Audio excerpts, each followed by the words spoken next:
Hello everyone, कैसे आप लोग। उम्मीद करता हूँ सब बढ़िया और शानदार होंगे। आज हम डिप्रिसिएशन की नई मेथड देखने वाले, उसका नाम है change in method. So change in method में 3 टाइप्स के चेंजेस होते हैं क्वेश्चन में। फर्स्ट है change in method of depreciation, मतलब क्वेश्चन में क्या होगा, डिप्रिसिएशन मेथड चेंज होगी। कैसे, आपको समझिए कि आपको डेट दिया है 1 जनवरी 2010। सो क्वेश्चन कहा कहेगा कि 1 जनवरी 2010 से लेकर 2013 तक डिप्रिसिएशन मेथड यूज होगी डायमेंशिंग बैलेंस मेथड, और 2013 के बाद डिप्रिसिएशन मेथड होगी स्ट्रेट लाइन मेथड।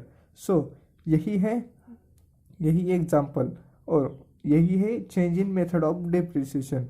उसके बाद है change in useful life of the asset. Example, question में दिया होगा कि असेट की लाइफ है 10 ईयर्स, 10 ईयर्स, और क्वेश्चन में बताएगा कि फोर्थ ईयर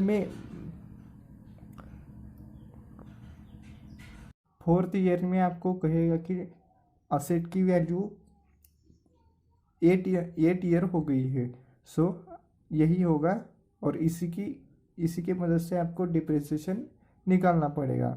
जब हम इलस्ट्रेशन सॉल्व करेंगे तब आपको समझ आएगा, सिर्फ आप सुनिए। और उसके बाद है change in value of asset. So इसमें क्या होता है, सम ईयर तक value of the asset same होती है। उसके बाद क्वेश्चन कहता है कि असेट की वैल्यू बढ़ गई है या फिर घट गई है, और उसी की मदद से हमें डिप्रिसिएशन निकालना पड़ेगा। सो यही है चेंज इन मेथड। अब इसके बाद हम इलस्ट्रेशन सॉल्व करेंगे। जो भी इस मेथड का होगा वो इलस्ट्रेशन हम सॉल्व करेंगे। फर्स्ट हम इलस्ट्रेशन 8 रीड करते हैं, उसके बाद हम सॉल्व करेंगे। Anshul commenced business on 1st January 2011 when they purchased plant and equipment for rupees 7 lakh. 7 lakh का परचेस किया है plant and equipment. They adopted a policy of charging depreciation at 15% per annum on diminishing balance basis, मतलब written down value method. Depreciation balancing amount पर निकालेंगे। And over the years they purchase of plant have been, मतलब उसके बाद 2011 के बाद 2012 में भी परचेस किया है अनदर प्लांट एंड इक्विपमेंट। कितने में, 1,50,000 में।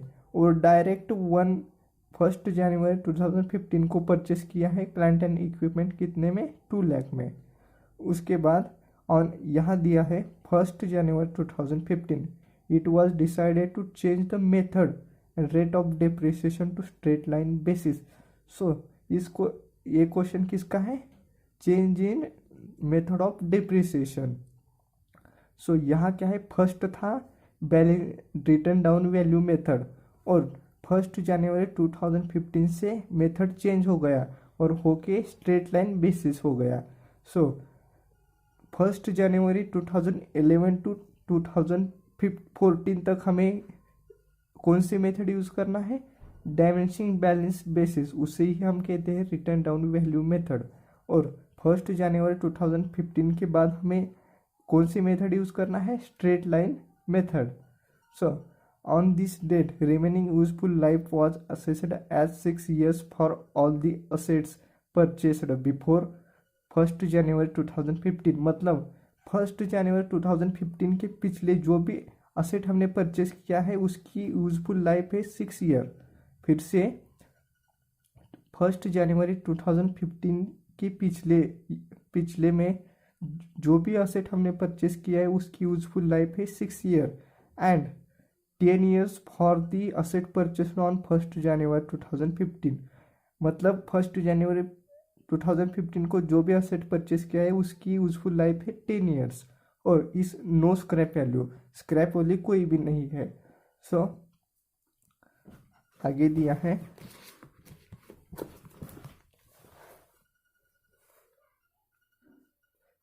Calculate the difference in depreciation to be adjusted in plant and equipment account for the year ending 31 December 2015, मतलब हमें प्लांट एंड इक्विपमेंट निकालना है सिर्फ 2015 का, और एंड ईयर है 31 दिसंबर। सो सिर्फ हमें 1 ईयर का डिप्रिसिएशन प्लांट एंड इक्विपमेंट निकालना है। सो हमें क्या करना पड़ेगा, 1 जनवरी 2011 से लेकर 2014 तक हमें डेप्रिसिएशन निकाल कर अमाउंट में से माइनस करके हमें टू बैलेंस ब्रोट डाउन निकालना है। कब तक, 1 जनवरी 2015 तक। फिर से बताता हूँ, हमें वर्किंग नोट निकालना पड़ेगा। क्यों निकालना पड़ेगा, क्योंकि क्वेश्चन में दिया है कि हमें सिर्फ 2015 का ही प्लांट एंड इक्विपमेंट अकाउंट बनाना है। तब हमें क्या करना पड़ेगा, 2011 से लेकर 2014 तक हमें डिप्रिसिएशन निकालना पड़ेगा और डिप्रिसिएशन अमाउंट में से माइनस करके टू बैलेंस ब्रोट डाउन निकालना पड़ेगा। कब तक, 1 जनवरी 2015 तक। सो फर्स्ट हम वर्किंग नोट निकालते हैं, उसके बाद हम सॉल्व करेंगे। अब हम वर्किंग नोट निकालेंगे। सो बेसिक इन्फॉर्मेशन फर्स्ट हम लिखेंगे समझने के लिए। रेट ऑफ डिप्रिसिएशन है, रेट ऑफ डिप्रिसिएशन 15%। और हम कौन सी मेथड यूज करने वाले हैं, डायमेंशिंग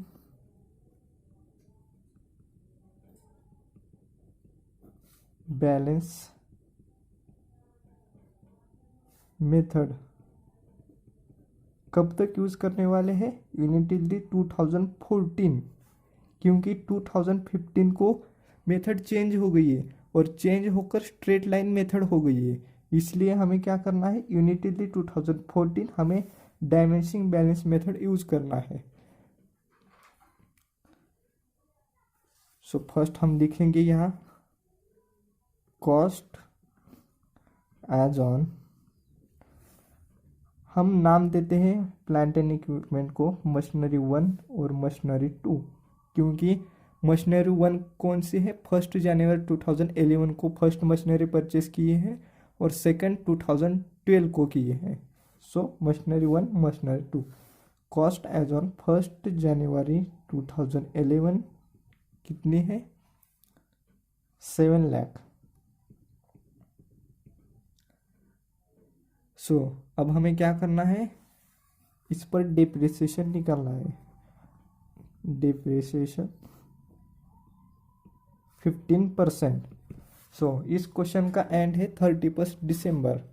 सो हमें क्या करना है, 7 लाख इंटू 50 डिवाइड बाय 100, हमारा डिप्रिसिएशन आएगा 1,05,000 और इसमें से हम माइनस करेंगे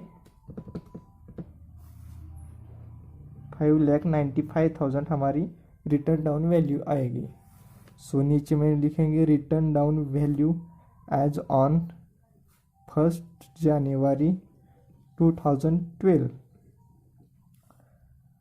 अब 1 जनवरी 2012 को अनदर मशीनरी परचेज किया है, अमाउंट कितनी है, 1,50,000। सो यहाँ लिखेंगे 1,50,000। अब इस पर हमें डिप्रिसिएशन निकालना पड़ेगा। सो नीचे में लिखेंगे डिप्रिसिएशन 15%। सो हम कौन सी मेथड यूज कर रहे हैं, डायमेंशिंग बैलेंस मेथड। सो डिप्रिसिएशन निकालना पड़ेगा हमको बैलेंसिंग अमाउंट पर। सो बैलेंसिंग अमाउंट ये है,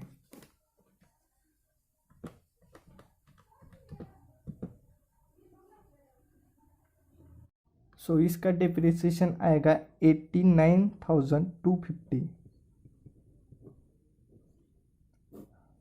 सो इसमें से हम ए माइनस करेंगे 5,05,750 आएगा बैलेंसिंग अमाउंट। अब हमें इस पर ही डिप्रिसिएशन निकालना है, 1,50,000 इंटू 15 डिवाइड बाय 100, 22,500 हमारा डिप्रिसिएशन आएगा।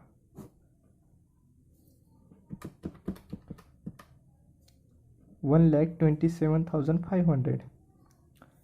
इस मेथड यूज करेंगे तो आपको बहुत इजी जाएगा। Written down value as on 1 January 2013।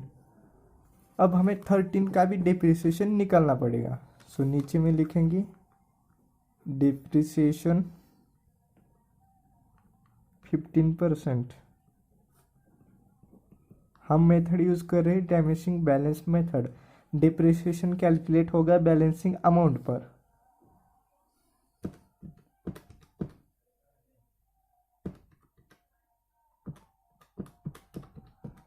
इसका डिप्रिसिएशन आएगा 75,863। कैसे आया? 5,05,750 इंटू 15 डिवाइड बाय 100 करेंगे तो डिप्रिसिएशन आएगा। अब हम माइनस करते हैं इसमें से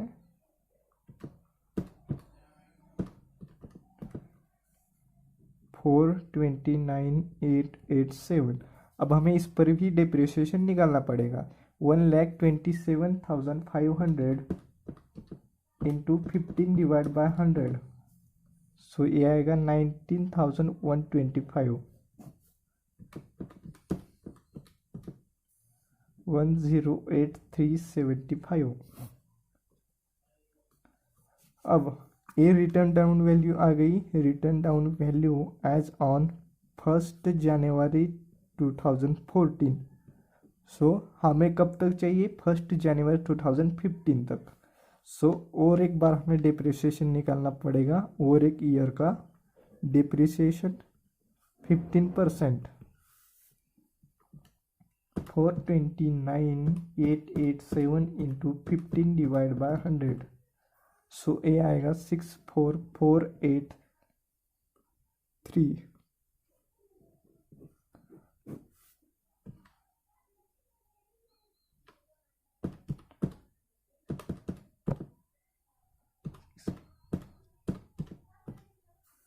$365,404।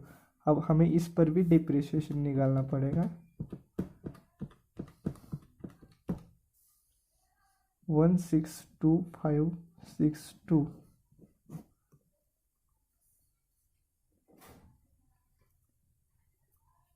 सॉरी, यहाँ 2 नहीं आएगा, 16,256 आएगा। 16,256 माइनस 108,375, सो ये आएगा 92,119। सो अब हमारी क्या आई है? Written down value as on 1 जनवरी 2015। यही हमें चाहिए थी। सो ध्यान से देखिए कैसा हमने सॉल्व किया है। यही आप वर्किंग नोट यूज़ करेंगे तो आपको बहुत इजी जाएगा। सो अब हम कहाँ डालेंगे? प्लांट एंड इक्विपमेंट अकाउंट में डालेंगे, टू बैलेंस ब्रोट डाउन करके, मशीन 1 मशीन 2। हम यहाँ लिखेंगे 1 जनवरी 2015 to balance brought down, machinery 1 machinery 2 लिखेंगे। और वर्किंग नोट में हम देखते हैं, सो यही है मशीनरी 1 मशीनरी 2, सो यही अमाउंट हम वहाँ लिखेंगे।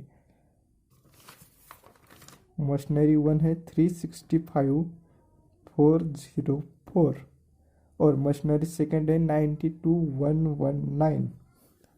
सो यही हो गया।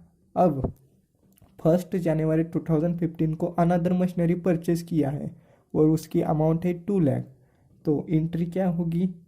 Machinery account debit to bank account. So machinery account के डेबिट साइड में टू बैंक अकाउंट, और इस मशीनरी को हम नाम देते हैं मशीनरी 3 और यहाँ लिखेंगे 2 लाख। अब हमें क्या करना है? डिप्रिसिएशन निकालना है। सो वर्किंग नोट में हम जाते हैं। सो आपकी यही to balance brought down amount होगी। अब क्वेश्चन में एक दिया है कि 2015 को मेथड चेंज हो गई है, और चेंज होकर डिप्रिसिएशन मेथड कौन सी है? Straight line method. और इस क्वेश्चन में रेट ऑफ डिप्रिसिएशन नहीं दिया है, तब हम कैसे निकालेंगे? मैंने आपको सिखा है पिछले लेक्चर में। अगर स्ट्रेट लाइन मेथड में रेट ऑफ डिप्रिसिएशन नहीं दिया है क्वेश्चन, तब हम कैसे निकालेंगे? उसका फॉर्मूला है, मैं यहाँ लिख लेता हूँ। Straight line method.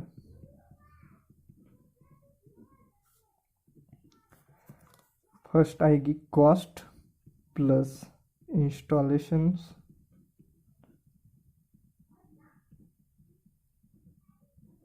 Minus scrap value divide by useful life of the asset.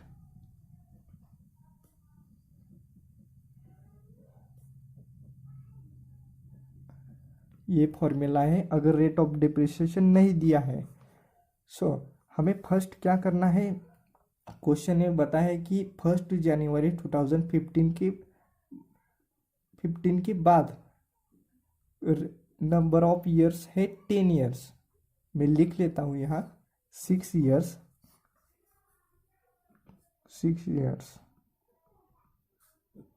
Before the purchase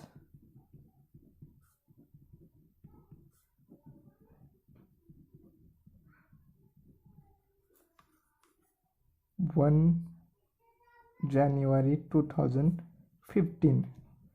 2015 के पिछले ईयर में कौन सी मशीनरी हमने परचेस की है, मशीनरी 1 और मशीनरी 2। उसकी यूजफुल लाइफ कितनी, 6 ईयर। हम निकालते हैं डिप्रिसिएशन मशीनरी फर्स्ट। कॉस्ट कितनी है, ये है 3,65,404। आप ये नहीं लिख सकते 7 लाख, क्योंकि 7 लाख से इस दिन का मेथड कौन सी है, डैमेजिंग बैलेंस मेथड। हमें अमाउंट ये लिखना पड़ेगा स्ट्रेट लाइन मेथड के लिए। उसके बाद इस पर ही हम डिप्रिसिएशन निकालेंगे, इस पर नहीं निकालेंगे, क्योंकि इस पर तो रिटर्न डाउन मेथड यूज हो गई है। हमें ये अमाउंट लिखना पड़ेगा। यहाँ लिखेंगे 365,404। इंस्टॉलेशन चार्जेस नहीं है, स्क्रैप वैल्यू भी 0 है।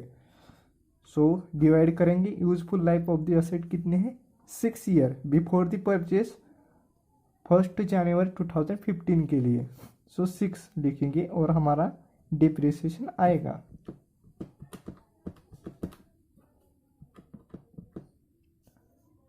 16,900। अब हमें डिप्रिसिएशन निकालना है मशीनरी 2 पर। डिप्रिसिएशन लिखेंगे और M2 लिखेंगे मशीनरी 2। ये भी बिफोर द परचेस 1 जनवरी 2015 है। यूजफुल लाइफ कितनी है, 6 ईयर। अमाउंट हम ये लेंगे, ये नहीं लेंगे क्योंकि इस पर तो रिटर्न डाउन वैल्यू मेथड हो गई है। ये लेंगे और डिवाइड बाय 6 करेंगे।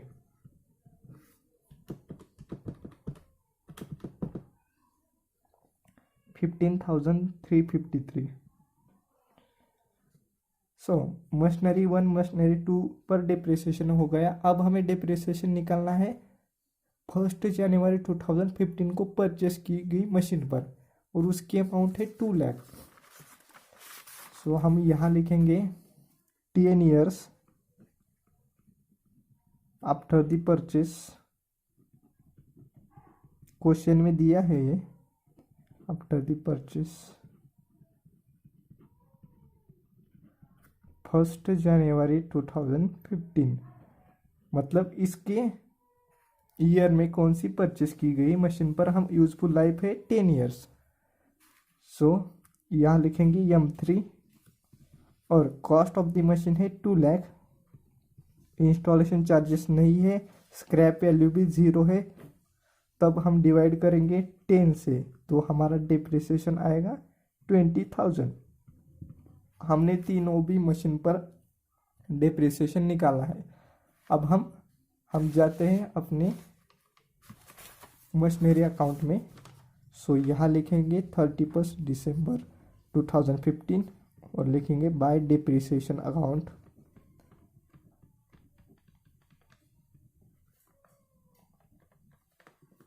M1 M2 M3 और नीचे में लिखेंगे by balance carried down, M1, M2, M3. So first machinery पर डिप्रिसिएशन है 16,900 और अब हम इसमें से ए माइनस करेंगे और यहाँ लिखेंगे M1 में 365,404 माइनस 16,900, यहाँ लिखेंगे 304,504। अब सेकेंड मशीनरी पर डिप्रिसिएशन है 15,353। अब इसमें से मशीनरी 2 को माइनस करेंगे 99119 माइनस 15,353 और यहाँ लिखेंगे 76,766। सो अब मशीनरी 3 पर डिप्रिसिएशन है 20,000। अब यहाँ लिखेंगे 1,80,000 लिखेंगे यहाँ। अब हो गया हमारा 2015 का प्लांट एंड इक्विपमेंट अकाउंट। अब हम टोटल करते हैं इसकी 365।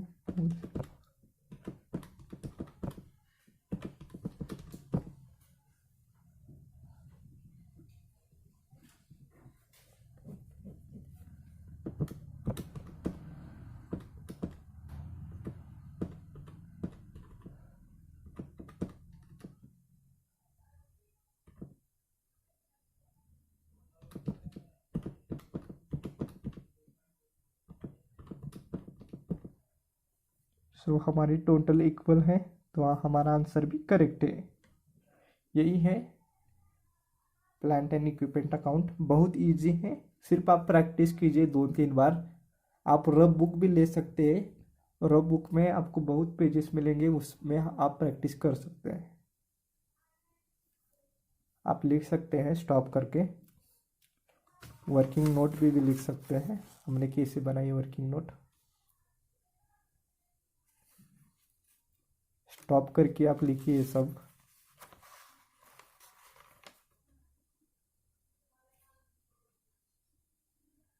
हम जानते हैं change in useful life of the asset. इसका हम एग्जाम्पल लेते हैं और एग्जाम्पल की मदद से हम समझते हैं।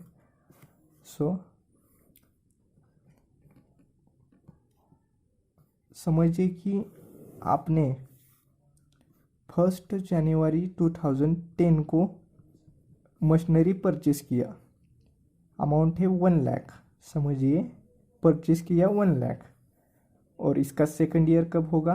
1 जनवरी 2011। थर्ड ईयर कब होगा? 1 जनवरी 2012।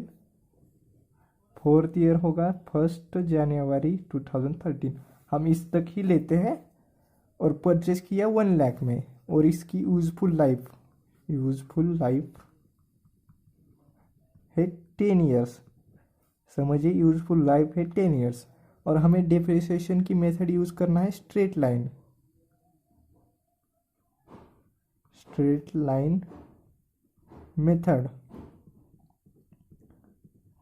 और क्वेश्चन में रेट नहीं दिया है, इस तरह का ही क्वेश्चन होगा, क्वेश्चन में रेट नहीं देगा। स्क्रैप वैल्यू हम लेते हैं 0, स्क्रैप वैल्यू 0। और क्वेश्चन में दिया होता है कि थर्ड ईयर में, मैं यहाँ लिख लेता हूँ, इन थर्ड ईयर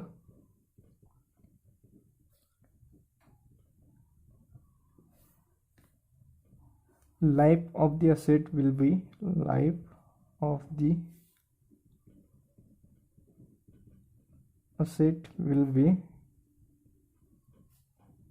5 ईयर। मतलब चेंज हो गई, थर्ड ईयर में यूजफुल लाइफ कितनी हो गई? 5 ईयर। थर्ड ईयर कब आएगा? ये first year, second year, third year. इस ईयर में चेंज हो गई, और चेंज होके यूजफुल लाइफ कितनी हो गई? 5 हो गई। इस 1 जनवरी 2013 को यूजफुल लाइफ होगी 5 ईयर। अब हमें क्या करना है? 1 जनवरी 2010 का डिप्रिसिएशन निकालना है। तो कैसे निकालेंगे? यहाँ लिख लेता हूँ मैं, डिप्रिसिएशन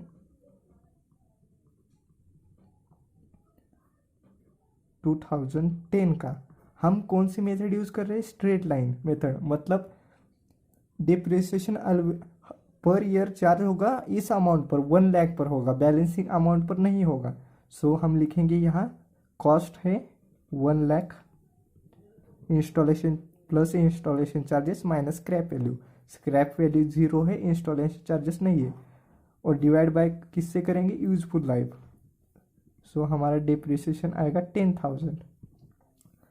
सो यहाँ मैं लिख लेता हूँ 10,000। हमारा 2010 का डिप्रिसिएशन आएगा 10,000, और 1 जनवरी 2011 को हमारी वैल्यू कितनी होगी एसेट की? 90,000 होगी। 90,000 होगी। कैसे होगी? 10,000 हमने इस 1 लाख से माइनस किया तो 19,000 हमारी वैल्यू आ गई। अब सेकेंड ईयर यहाँ लिख लेता हूँ मैं, 2011 को डिप्रिसिएशन निकालेंगे इस अमाउंट पर, 1 लाख पर, क्योंकि हम यूज़ कर रहे हैं straight line method. Depreciation everywhere will be charge on original amount, मतलब 1 लाख पर। सो यहाँ लिखेंगे 1 लाख, और यूजफुल लाइफ कितने हैं? 10। क्योंकि ये फॉर्मूला हम यूज़ क्यों कर रहे हैं? क्योंकि रेट ऑफ डिप्रिसिएशन क्वेश्चन में नहीं दिया है। तब हम फॉर्मूला कौन सा यूज़ करेंगे? Straight line method is equal to cost plus installation charges minus scrap value divide by useful life of the asset. So 10 करेंगे, 1 लाख डिवाइड बाय 10। सो ये भी हमारा डिप्रिसिएशन आएगा 10,000। सो सेकेंड ईयर का डिप्रिसिएशन होगा 10,000। सो 1 जनवरी 2010 को हमारी मशीनरी कितनी अमाउंट हो गई? 80,000 की अमाउंट हो गई, 80,000। अब हमें 1 जनवरी 2012 का भी डिप्रिसिएशन निकालना पड़ेगा। सो मैं यहाँ लिख लेता हूँ 2012 अमाउंट कितनी है? 1 लाख, क्योंकि हम स्ट्रेट लाइन मेथड यूज़ कर रहे हैं। स्क्रैप वैल्यू 0 होगी, डिवाइड बाय 10, और इस साल का भी डिप्रिसिएशन आएगा 10,000। सो यहाँ लिख लेते हम डिप्रिसिएशन 10,000, और इस साल में यहाँ लिख लेता हूँ 80,000 माइनस 10,000 करेंगे तो 70,000 हमारी वैल्यू आ गई असेट की वैल्यू आ गई। सो इस साल क्या हो गया है? यूजफुल लाइफ चेंज हो गई है। सो अब हमें डिप्रिसिएशन निकालना पड़ेगा। कैसे? वही मेथड है, सिर्फ हमें क्या करना है? यूजफुल लाइफ 5 लिखना है, 5 लिखना है, और 70,000 डिवाइड बाय 5 करना है। क्यों करना है?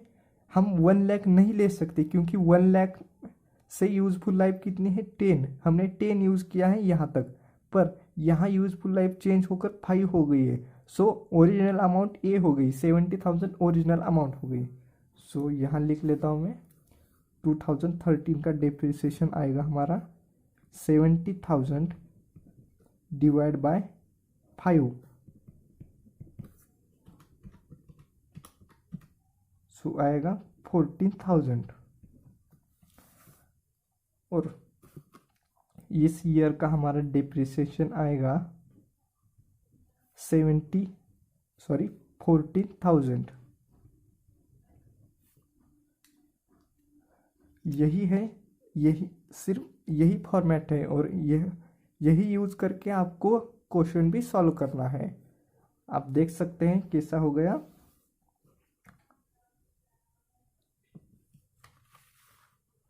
आप देख सकते हैं यहाँ मैंने कैसा किया है, 70,000 डिवाइड बाय 5।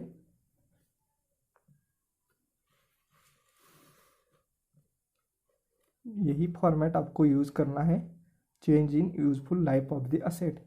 आपको सिर्फ यही चीज़ें याद रखनी है कि जब भी यूजफुल लाइफ चेंज होगी तब वही अमाउंट लिखना है, ओरिजिनल अमाउंट, मतलब ये अमाउंट लिखना है, क्योंकि यहाँ यूजफुल लाइफ चेंज हो गई इसलिए ओरिजिनल अमाउंट यही लिखना है। आप ये नहीं लिख सकते क्योंकि इस अमाउंट पर यूजफुल लाइफ कितनी है? 10 है। सो इसलिए ओरिजिनल अमाउंट यही है। अगर आपको अगले साल डिप्रिसिएशन निकालना पड़ेगा तो कौन सी लेके अमाउंट? यही लेंगे 70,000। अगर समझिए आपको 2014 का निकालना है तब कौन सी लेंगे?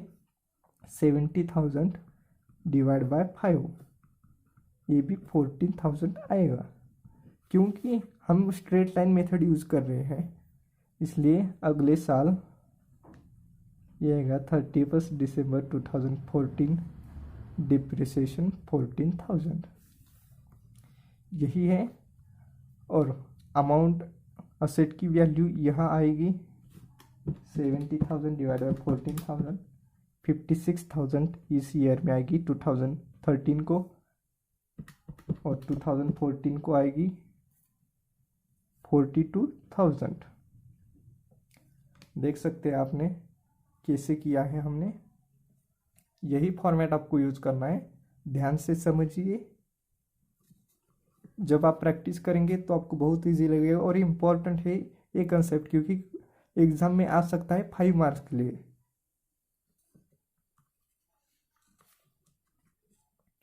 अब हम इलिस्ट्रेशन 9 सॉल्व करेंगे। करते हैं illustration 9। Machine costing ₹6 lakh is depreciated on straight line basis. Straight line method हमें यूज करना है। Assuming 10 years working life, useful life of the asset कितनी है 10 years, और एंड नील रेसिडुअल वैल्यू मतलब स्क्रैप वैल्यू 0 है, नील मतलब 0 फॉर 3 years। यहाँ क्या है क्वेश्चन में दिया है कि 3 years के लिए स्क्रैप वैल्यू कितनी है 0 है। उसके बाद है the estimated of remaining useful life after 3rd year was revised at 5 years, मतलब 3rd year के बाद useful life of the asset कितनी है 5 years है। 3rd year के बाद यूजफुल लाइफ चेंज हो गई है, और चेंज होके कितनी बन गई है 5 years। सो हमें क्या करना है, calculate depreciation for the 4th year। हमें डिप्रिसिएशन निकालना है 4th year का। सो अब हम सॉल्व करते हैं। तो अब हम इलिस्ट्रेशन 9 की वर्किंग नोट बनाएंगे। पहले यहाँ मैं लिख लेता हूँ वर्किंग नोट।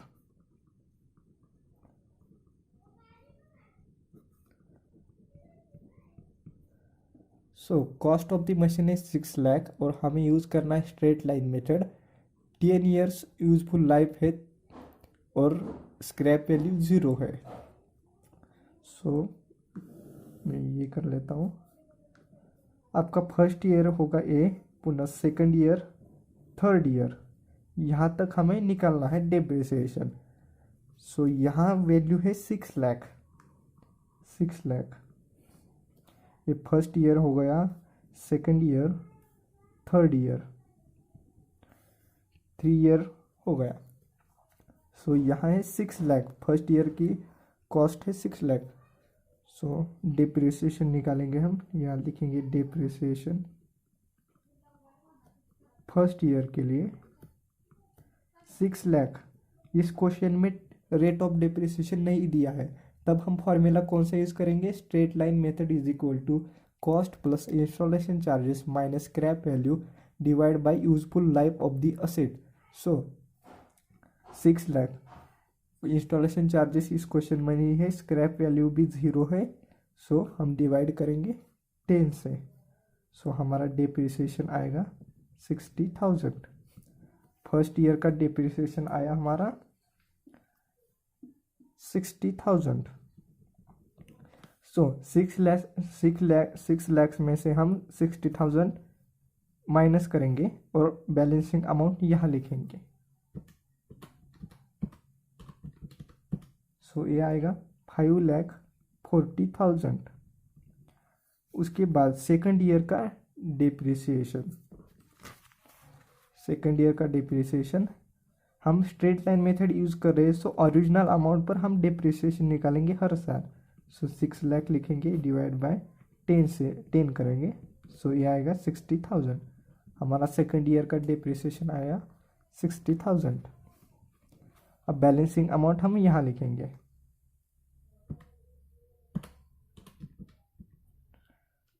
$4,80,000।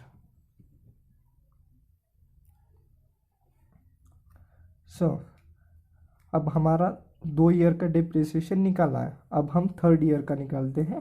3rd year वही सेम डिप्रिसिएशन आएगा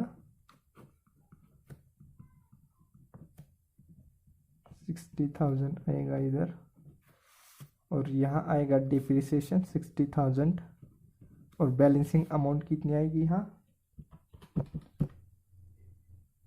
4,20,000 बैलेंसिंग अमाउंट आएगी। First year, second year, third year का हमने डिप्रिसिएशन निकाला। इसके और एक मेथड है, और मैं यहाँ लिख लेता हूँ, रेड पेन में लिख लेता हूँ। अगर स्ट्रेट लाइन मेथड दिया है तो डिप्रिसिएशन आप थर्ड ईयर का डायरेक्ट भी निकाल सकते हैं। कैसे? समझिए कि आपने फर्स्ट ईयर का निकाला 60,000, सो यहाँ लिखेंगे डिप्रिसिएशन, नीचे में लिखेंगे 1 2 3, और 60,000 इंटू 3 करेंगे, ये आएगा 1,80,000, और 1,80,000 माइनस करेंगे 6 लाख में से, 6 लाख माइनस 1,80,000 करेंगे तो आपका अमाउंट आएगा, बैलेंसिंग अमाउंट आएगा 4,20,000। 4,20,000 आया, जो यहाँ आया। इस मेथड से भी आप कर सकते हैं, इस मेथड से भी आप कर सकते हैं। मैंने सिर्फ आपको समझने के लिए ये मेथड यूज़ किया है। अब हमारा बैलेंसिंग अमाउंट आया 4,20,000, और इस ईयर में हमारी क्या हो गई है, यूजफुल लाइफ कितनी हो गई है, 5 ईयर्स हो गई है। सो यहाँ लिखेंगे यूजफुल लाइफ 5 ईयर्स। सो अब हम इलस्ट्रेशन 9 में लिखते हैं डिप्रिसिएशन फोर्थ ईयर का डिप्रिसिएशन है। कैसे निकालेंगे? Cost of the machine, cost of the machine हम कौन सी लेंगे, 4,20,000 लेंगे, 6 लाख नहीं लेंगे, क्योंकि 6 लाख पर तरफ यूजफुल लाइफ कितने हो यूजफुल लाइफ कितनी है, 10 है। सो इसलिए 6 लाख नहीं लेंगे, 4,20,000 लेंगे। सो यहाँ लिख लेता हूँ मैं 4,20,000 plus installation charges. Installation charges नहीं है इस क्वेश्चन में, और स्क्रैप वैल्यू 0 है। सो डिवाइड बाय किससे करेंगे, 5 से करेंगे। सो आपका डिप्रिसिएशन आएगा 84,000, हमारा डिप्रिसिएशन आया। यही आंसर है आपका, डिप्रिसिएशन 84,000। हमने इलस्ट्रेशन 9 भी सॉल्व किया है। आप लिख सकते हैं वर्किंग नोट कैसे हमने बनाई है।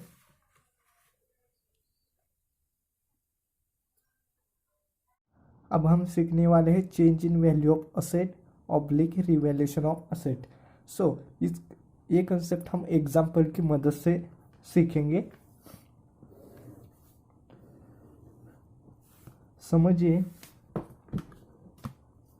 कि 1 जनवरी 2010 को एक मशीनरी परचेस किया 50,000 में। सो इसकी useful life of the asset है, useful life of the asset है 10 ईयर्स, और स्क्रैप वैल्यू है 0, स्क्रैप वैल्यू 0।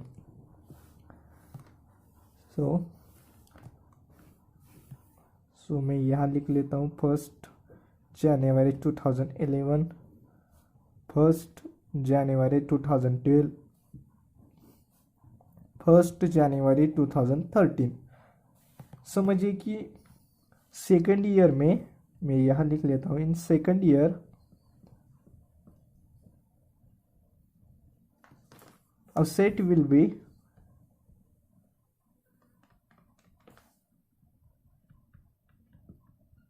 revalued upward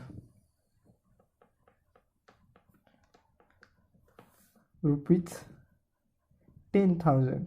मतलब सेकेंड ईयर में असेट बढ़ गया 10,000 से।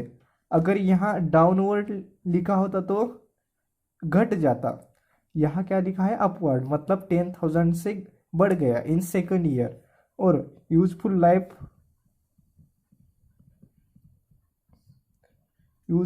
ऑफ द असेट हो गई 5 ईयर्स। असेट भी बढ़ गया और यूजफुल लाइफ भी चेंज हो गई सेकेंड ईयर में। और आपको कहा गया है कि calculate depreciation on third year। सो कैसे निकालेंगे आप? वही कंसेप्ट है, पिछले हमने पीछे जो सीखा है वही है। सो इस क्वेश्चन में रेट नहीं है और हम फॉलो कर रहे हैं स्ट्रेट लाइन मेथड में। यहाँ लिख लेता हूँ स्ट्रेट लाइन मेथड। अगर स्ट्रेट लाइन मेथड में रेट नहीं दिया है तो फॉर्मूला क्या होता है? Cost plus installation charges minus scrap value divide by useful life of the asset. So अब हमें क्या करना है? डिप्रिसिएशन निकालना है फर्स्ट ईयर का, क्योंकि हमें डिप्रिसिएशन क्वेश्चन क्या बताए? Depreciation calculate on third year. So first हमें क्या करना पड़ेगा? फर्स्ट ईयर का डिप्रिसिएशन निकालना पड़ेगा। सो मैं यहाँ लिख लेता हूँ डिप्रिसिएशन ऑन फर्स्ट ईयर मतलब 2010 का कितना है? 50,000 डिवाइड बाई यूजफुल लाइफ कितने हैं? 10। सो ये आएगा 5,000। हमारा 5,000 का डिप्रिसिएशन निकाला आया। अब मैं यहाँ लिख लेता हूँ 5,000 और यहाँ हमारी रिटर्न डाउन वैल्यू में क्या आएगी? 45,000। यह आएगी 45,000। अब हम स्ट्रेट लाइन मेथड यूज कर रहे हैं। सो हमें अमाउंट कौन सी लेनी है? हर ईयर 50,000 ही लेनी है, क्योंकि हम स्ट्रेट लाइन मेथड यूज कर रहे हैं। सो अब हमें डिप्रिसिएशन निकालना है 2011 का। 50,000 डिवाइड बाय 10 अमाउंट आएगी 5,000। हमारा डिप्रिसिएशन आया 5,000। सो मैं यहाँ लिख लेता हूँ 5,000 और 1 जनवरी 2012 को हमारी असेट की वैल्यू हो जाएगी 40,000। यहाँ आएगी 40,000। सो सेकेंड ईयर में हमारा ये फर्स्ट ईयर हो गया, first year is second year. So second year में क्या हुआ है? असेट की वैल्यू बढ़ गई है 10,000 से, मतलब इस 1 जनवरी 2012 को, सॉरी मैं यहाँ थर्ड ईयर लिख लेता हूँ क्योंकि थर्ड ईयर हमारा चालू है, इसलिए थर्ड ईयर लिख लेता हूँ। Third year, in third year asset will be revalued upward rupees 10,000। सो हमारा फर्स्ट ईयर हो गया, सेकंड ईयर हो गया, अब थर्ड ईयर में क्या हुआ है? 10,000 से हमारा बढ़ गया है असेट। मैं यहाँ लिख लेता हूँ। सो हमारा 10,000 से बढ़ गया है। हमारी असेट की वैल्यू कितनी है 1 जनवरी 2010 को? 40,000 और बढ़ गई है कितने से? 10,000 से। सो हमारी वैल्यू कितनी है असेट की? 50,000।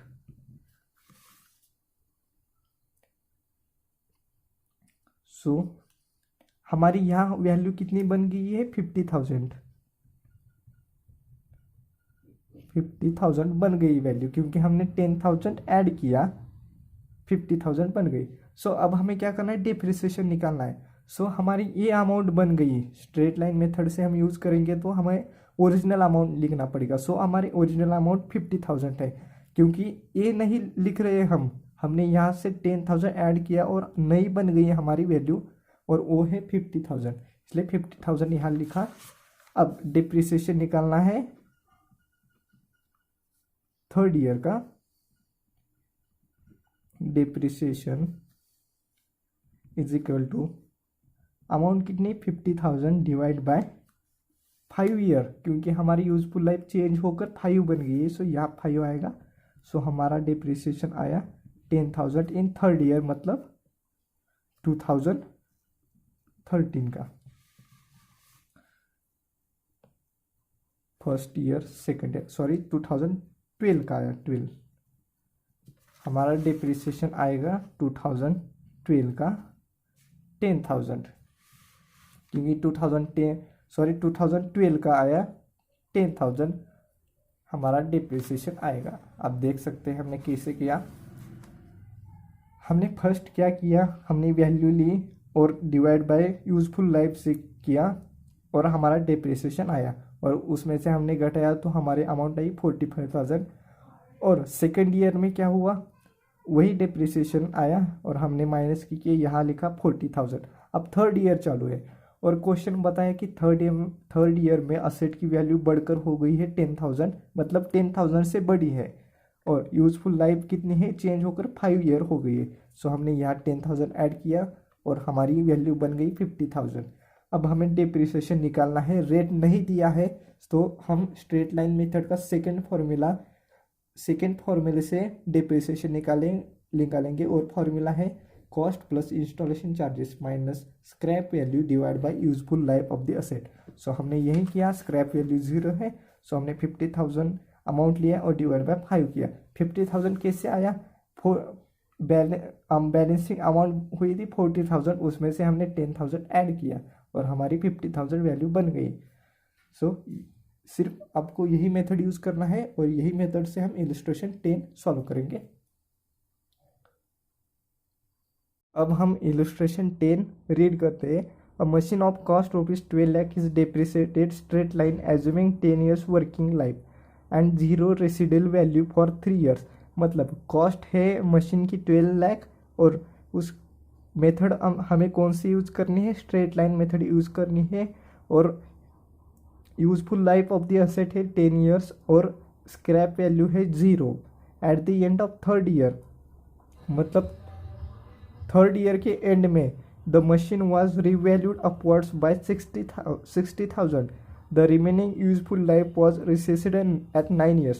मतलब थर्ड ईयर के एंड में हमारी मशीन की वैल्यू बढ़ गई है 60,000 से और useful life of the asset हो गई है 9 years। फिर से बताता हूँ, and of the third year हमारी मशीन की वैल्यू बढ़ गई है 60,000 से, एंड के थर्ड ईयर में हमारी मशीन की वैल्यू बढ़ गई है 60,000 से and useful life of the asset हो गई है 9 years। सो हमें क्या करना है, calculated depreciation for the fourth year का हमें डिप्रिसिएशन निकालना है। सो फर्स्ट हमें क्या करना, वर्किंग नोट बनाना पड़ेगा और थर्ड ईयर तक हमें डिप्रिसिएशन निकालना पड़ेगा और जब फोर्थ ईयर चालू होगा उसमें हम 60,000 ऐड करेंगे और डिप्रिसिएशन निकालेंगे। सो अब हम सॉल्व करते हैं। तो अब हम सॉल्व करने वाले हैं इलस्ट्रेशन 10। सो सबसे पहले हमें वर्किंग नोट बनाना पड़ेगा। सो यहाँ हम बनाते हैं वर्किंग नोट।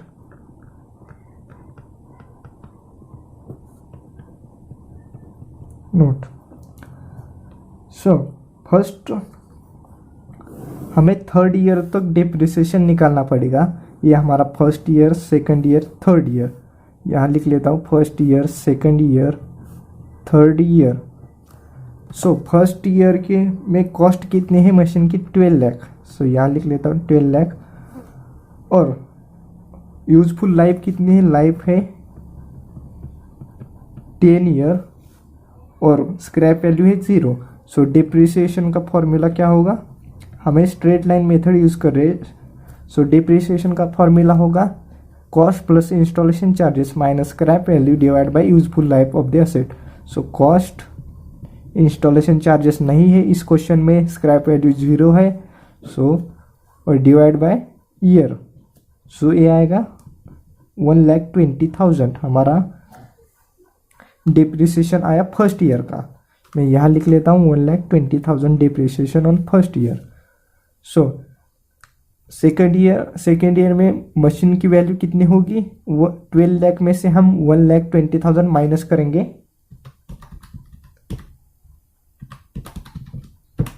सो हमारी वैल्यू आएगी 10,80,000। अब हमें डिप्रिसिएशन निकालना है सेकेंड ईयर का। मैं यहाँ लिख लेता हूँ डिप्रिसिएशन निकालना है सेकेंड ईयर। वही, क्योंकि हम स्ट्रेट लाइन मेथड यूज कर रहे हैं, डिवाइड बाय 10, तो हमारा ये आएगा 1,20,000 और सेकेंड ईयर का भी डिप्रिसिएशन सेम रहेगा। मैं यहाँ लिख लेता हूँ। सो 10,80,000 में से हम 1,20,000 माइनस करेंगे और अमाउंट यहाँ लिखेंगे 9,60,000। तो हम हमारा 2 ईयर का डिप्रिसिएशन निकाला है हमने। अब थर्ड ईयर का निकालते हैं।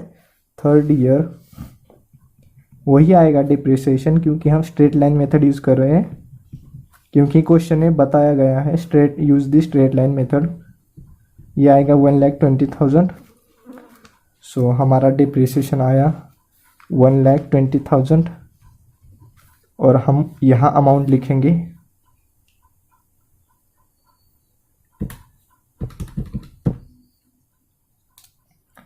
ये आएगा 8,40,000। हमने first year, second year, 3 year का डिप्रिसिएशन निकाला। अब क्वेश्चन में बताया गया है कि end of the third year asset revalued upwards by 60,000, मतलब 60,000 से बढ़ गया एंड में। सो हम ऐड करते हैं 60,000 इसमें से। सो ये आएगा 9 लाख। 9 लाख आया। कैसे आया? क्योंकि and of the third year, and है एंड। सो एंड में 60,000 ऐड किया, 9 लाख बन गया। सो अब useful life of the asset है 9 ईयर्स। सो यहाँ लिख लेता हूँ यूजफुल लाइफ 9 ईयर्स। सो अब हमें डिप्रिसिएशन निकालना है 4th ईयर का। सो मैं आंसर में लिख लेता हूँ यहाँ डिप्रिसिएशन 4th ईयर कॉस्ट कितनी है? 9 लाख डिवाइड बाय 9। सो ये आएगा 1 लाख। यही आपका आंसर है। इतना छोटा सा आपके एग्जाम में 5 मार्क्स के लिए आ सकता है। सिर्फ आपको वर्किंग नोट निकालना है। वर्किंग नोट पर भी मार्क्स होते हैं एग्जाम में। आपको वर्किंग नोट निकालना ही निकालना है, क्योंकि इस पर मार्क होते हैं। और शॉर्टकट भी आप यूज कर सकते हैं। कैसे करते हैं मैं आपको बताता हूँ। शॉर्टकट बताता हूँ आपको मैं। शॉर्टकट है ये। सो आपको क्या करना है, यहाँ लिखना है डिप्रिसिएशन। समझिए कि आपने फर्स्ट ईयर का निकाला, तो आपको फर्स्ट ईयर का निकाला 1,20,000। सो आपको जब पता होना चाहिए कि आपको कितने ईयर का निकालना है। सो हमें कितने ईयर का निकालना है? 3 ईयर का निकालना है। सो डायरेक्ट हम 3 से मल्टीप्लाई करेंगे।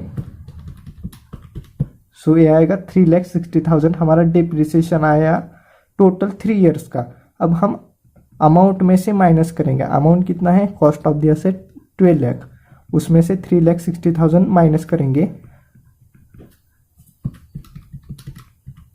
तो ये आएगा 8,40,000। सो ये आया 8,40,000।